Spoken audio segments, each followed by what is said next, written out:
Hey guys, what's going on? Awan Groundwalker here, and I'm doing a shooting figures episode right now, as you can see. It's my first one in a while. I took a little break from shooting and just also shooting figures episodes. I did a lot of photography without doing the accompanying videos that you guys would see on YouTube, so I'm sorry about that, but I'm back a little bit now.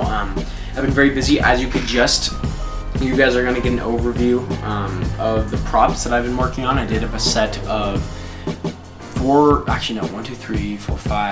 six technically, but you'll only get to see 5 of them. 5 props that I did for my displays that I've been working on in the past couple of days. Pretty hardcore, so I'm super excited for you guys to see that. I'll do an overview of them on this kind of set. But yeah, so I'll just talk about this set first, and then we'll go into the overview, and then maybe one more setup. Sorry guys, setup with all of that done. So obviously this is Netflix Punisher. This is Punisher just kind of, he's looking at the dog, because as you know in the season 2 of Daredevil, when he's sporting this kind of look, he gets a dog, one of the mobster's dogs, and has it and cares about it. So I have him kind of spawn this dog, which is the Mezco John Wick dog, and then obviously 2 thugs are about to roll up on him and he's going to blast him into the next universe. But I definitely like this setup. Again, I'll talk about all the props and lighting real quick. So let's take this off the stand. So lighting, we have a yellow light right there that's illuminating the skyline mainly, and also kind of backlighting the thugs and the scenery. We have this white light here that's just adding a nice cool white, as well as the up top light that's like diffusing all the color here. We have a red, or Ulanzi with a red filter for the brake lights of this car, which works pretty well, and that's it. This is really a 3-light display. Oh no, sorry, I'm completely wrong. It's a 4-light display, and technically 5 if you count the overhead light. Something you guys could easily do, but there's also a blue hue lamp, just like the yellow, that's hitting the window to kind of backlight Punisher a little bit and just accent this display a little more, because blue/purple goes really well against yellow. So I chose purple rather than blue, because I think it would contrast with the blue car a little bit more. And yeah, so the props that I made in the past couple of days that are here are the car and icebox, which I'll go into more detail of, but you can see them back here. I think I really like the look of these. I think it adds quite a bit to the display. So I'm super happy about that. Talking about where all the props are from, all the on-ground props, besides the crushed soda can, were done by Steven Fernandez. The crushed soda can was done by me, as well as the fire hydrant, as well as the car, as well as the icebox, as well as the stop sign. So all of those props, and then the bench Punisher sitting on is from Hobby Lobby, because I've never been able to make a good park bench, although maybe I will one day. It's not really in my wheelhouse, but yeah. And then the Dio obviously was made by Tom Bud, aka Tomtastic on Instagram. He's made now 2, technically really 3, because this Dio came with another one, so I guess that'd be make it 3, but like they all came together. 3 dials for me, so I'm super grateful for him, and I love this diorama and I love shooting it. So I'm super happy with how this looks. I love the car. I really love the look of the car. I love the freaking sidewalk right here, looks good. I love the dog. I love Punisher. I love the skyline. I love the icebox. So without further ado, I'm gonna get more into those props real quick and what they look like in a set, essentially. All right, guys, taking a look at our first prop that was completed here, we have the icebox. Ignore the car in the back, but we're gonna be mainly spotlighting the icebox right now, because I really like the look of this. So basically it came, there should be an image popping up, or images, or just an image of all the props that I painted, but it came was just completely white, and this was like a gray. And so what I did to it is I added a lot of I added the stickers. That was the first thing I did, and then I added washes and paints and dry brushing and really dirtied it up. And I painted, kind of dry brushed this silver as well as the grates, and then rusted the bolts on here and the top of the vent, and again washes and coloring and dry brushing all of the logos and just the the plastic around it. Added some graffiti. I am no graffiti artist in the slightest. I've never done graffiti. I've never even tried it, so I just try to work on some inspiration from other artists. But as you can see here, here's these logos, and here's the whole look of the icebox, and I really think I did a good job. I don't tend to toot my own horn much. Here's the white that it was. Basically it was just like this all over. So I'm pretty happy with how dirty and like kind of grimy I made it, and all like the little graffiti and just details on it I'm really happy about. So as you can see, when it's on the side of the building, it looks really, or on the side of the store, it looks really good. It looks like a real icebox. So I'm super happy about that. I think I did a good job on it, so that makes me super happy. So now, taking a look at more props, I guess the main other props that I did, which we'll talk about. We'll do the car next, and then we'll do the other props I did. So I'm trying to get everything ready. So let's move the icebox, and now we will spotlight the car. Here it is. Hold on, let me grab the other prop so it's all ready to go. So the car is, there we go. All right. And there's one more prop to do after this, but I haven't painted it yet as of now. But anyway, the car is from a company called Gay Toys. They're on eBay. They used to make toy cars a lot, but they stopped. And they're just really cheap, colorful, like yellow plastics cars, nothing crazy. This one had like a roll cage inside and a ton of stuff, and the rims were like yellow and the wheels were different colors. So it was obviously very toy-like. So I decided to paint it. And so this is the finishing product you see before you. I'm pretty happy with it. For example, like, let me grab this real quick, just to show you guys. At first I thought the yellow on the front of the car was a little too much, but with the right amount of yellow lighting, it kind of looks like it's lit up a bit. So I like it. I might darken it a little bit, but I'm pretty happy with it right now. I definitely like the rust and just the dirt and the grime on the front, and like these paint splotches and stuff I did. I really dig it. Again, I masked off a lot of stuff, so I tried to, and this is very new to me, so I didn't do an amazing job, but all the paint that I did, just to show you guys, I did a base coat on the whole truck twice of blue, this blue that you see. Then I did a coat of silver on the rims. I tried to leave the wheels the same black, but a lot of the paint kind of got on them, so I had to retouch it up with my own black paint and some dirt and stuff like that, so I made them a little dirty. Anyway, so I did the rim silver and the front and back bumpers silver. I did the lights on the front yellow, the lights on the back red.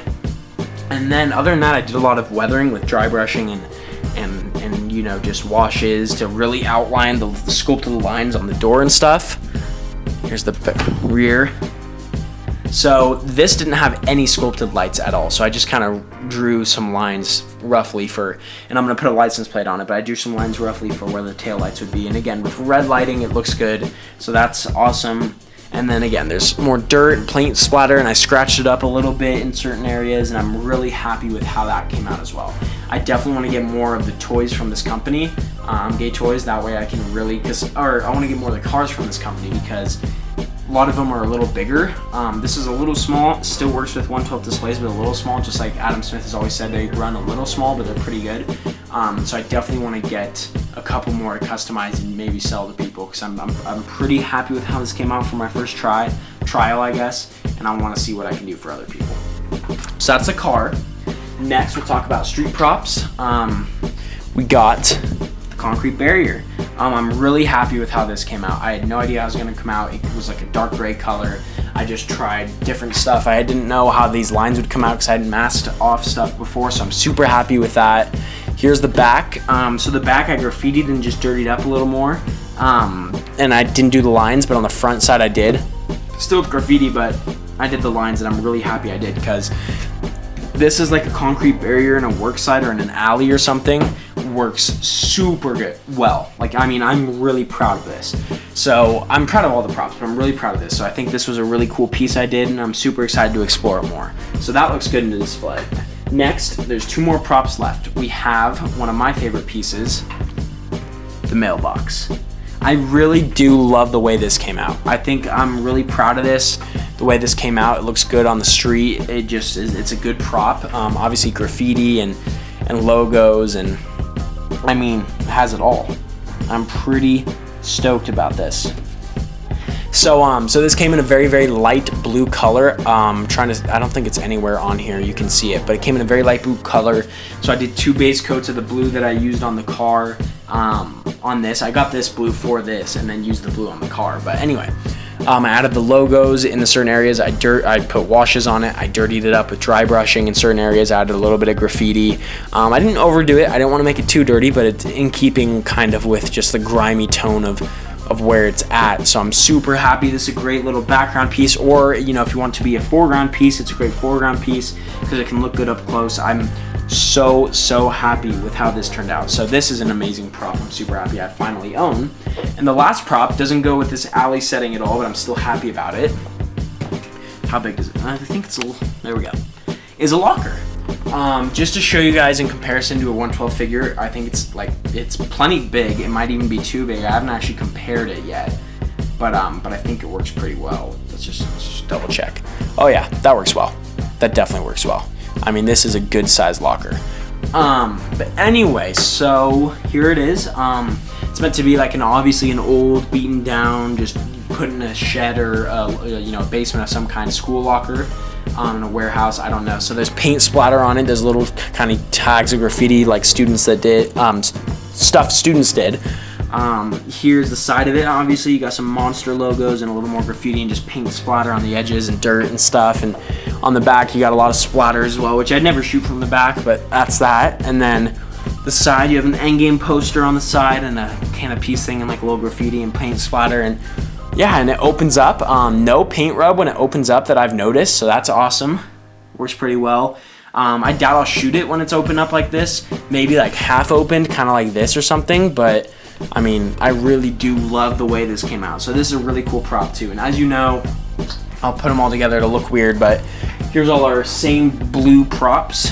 So I use the same blue paint for all three of these, but I think I would never shoot all three of them together. Probably would shoot the car in the mailbox, possibly, but if I was gonna do that, I'd probably use a different car or truck or something to really distinguish the color. The locker's never gonna be shot with either of those. I never have to worry about that. So in my mind, it actually worked out really well. And again, I can't wait to experiment with other colors and other paint jobs when I get all these other props that I hope to paint up. So yeah, I've had those sitting in my toolbox for a while now. The 3D printed props, the concrete barrier, the mailbox, and the icebox all arrived last week together, and I just hadn't painted them yet, and I was like, you know what, I'm gonna do that, I'm gonna paint them. And so I'm happy I did. I think they looked really good together. So I'm super happy about that. I'm just gonna throw a little scene together real quick, showing you guys this how cool this is. Hold on, let's move the stop sign. There we go. So a little scene, what's obviously like a rooftop or some kind of like back alley where there's a storefront. And I think it looks really good. It works really well. So I'm super, super happy about that. But anyway, the mailbox that you see here, which I mean, I could always toss this in the foreground as well and then the whole thing's completed. But the mailbox you see here, as well as the icebox and concrete barrier, all came together from Justin. This locker I've had since my grandparents moved out of their house because it was one of their grandchildren's toys. Not, my sister or anything, but my cousin's toys. And then, and then the car I've had for a long time, well, probably like a couple months too, because I got off eBay and just never painted it. So I just have these abundance of props that I hadn't painted, and I started getting bored over quarantine in terms of, I'd kind of been burnt out of photography. I also had so much going on, and then it finally died down, but I had no inspiration for photography, so I'm like, what am I gonna do right now? And I saw all these props I hadn't painted, and I was like, you know what, I'm just gonna spend a couple days and I'm gonna get all these out, make them look really good. And I did, and I'm so happy I did, because I really, really, really love these props that I created. And I think they go really well with this Dial by Tom, just in the city area in general. Like, I'm super, super happy with how I was able to do them, and I can't wait to do more. The one item I still have left is the Scooby-Doo van. I'm just gonna turn that into a Punisher van, so I'm gonna paint it all matte black and maybe add some Punisher logos or something to really sell it a little more. But I'm super excited to do that, because that's gonna be a really fun thing, and I think I'll either do that tomorrow or the next day. That'll be basically the most upcoming project I have. So yeah, guys, so thank you guys for watching. Again, it wasn't a shooting figures episode, but it was. But I'm super happy to show you guys these props that I made, and can't wait to shoot them more in my shooting figures episodes. And if you guys ever want me to paint up something for you or do anything, you can hit me up. I now consider myself more of a diorama builder because I'm getting commissioned for a diorama. I'm doing a lot of prop work. Like, I definitely think of myself more as a diorama maker now than I've ever, which is a pretty cool thing. But I'm still not like a pro or anything. I think I'm a little more of a diorama maker than I've ever been. Like, look at that. Like that is such a cool foreground element that I can put in here. And I mean, I think this just works really well, and I love the way the car looks. I think that came out really good. I mean, there's so much to say about how happy I am with this. So thank you guys for watching, and I'll see you guys next time. Please subscribe and check out my Instagram for more content involving props and dios and all this stuff. See ya.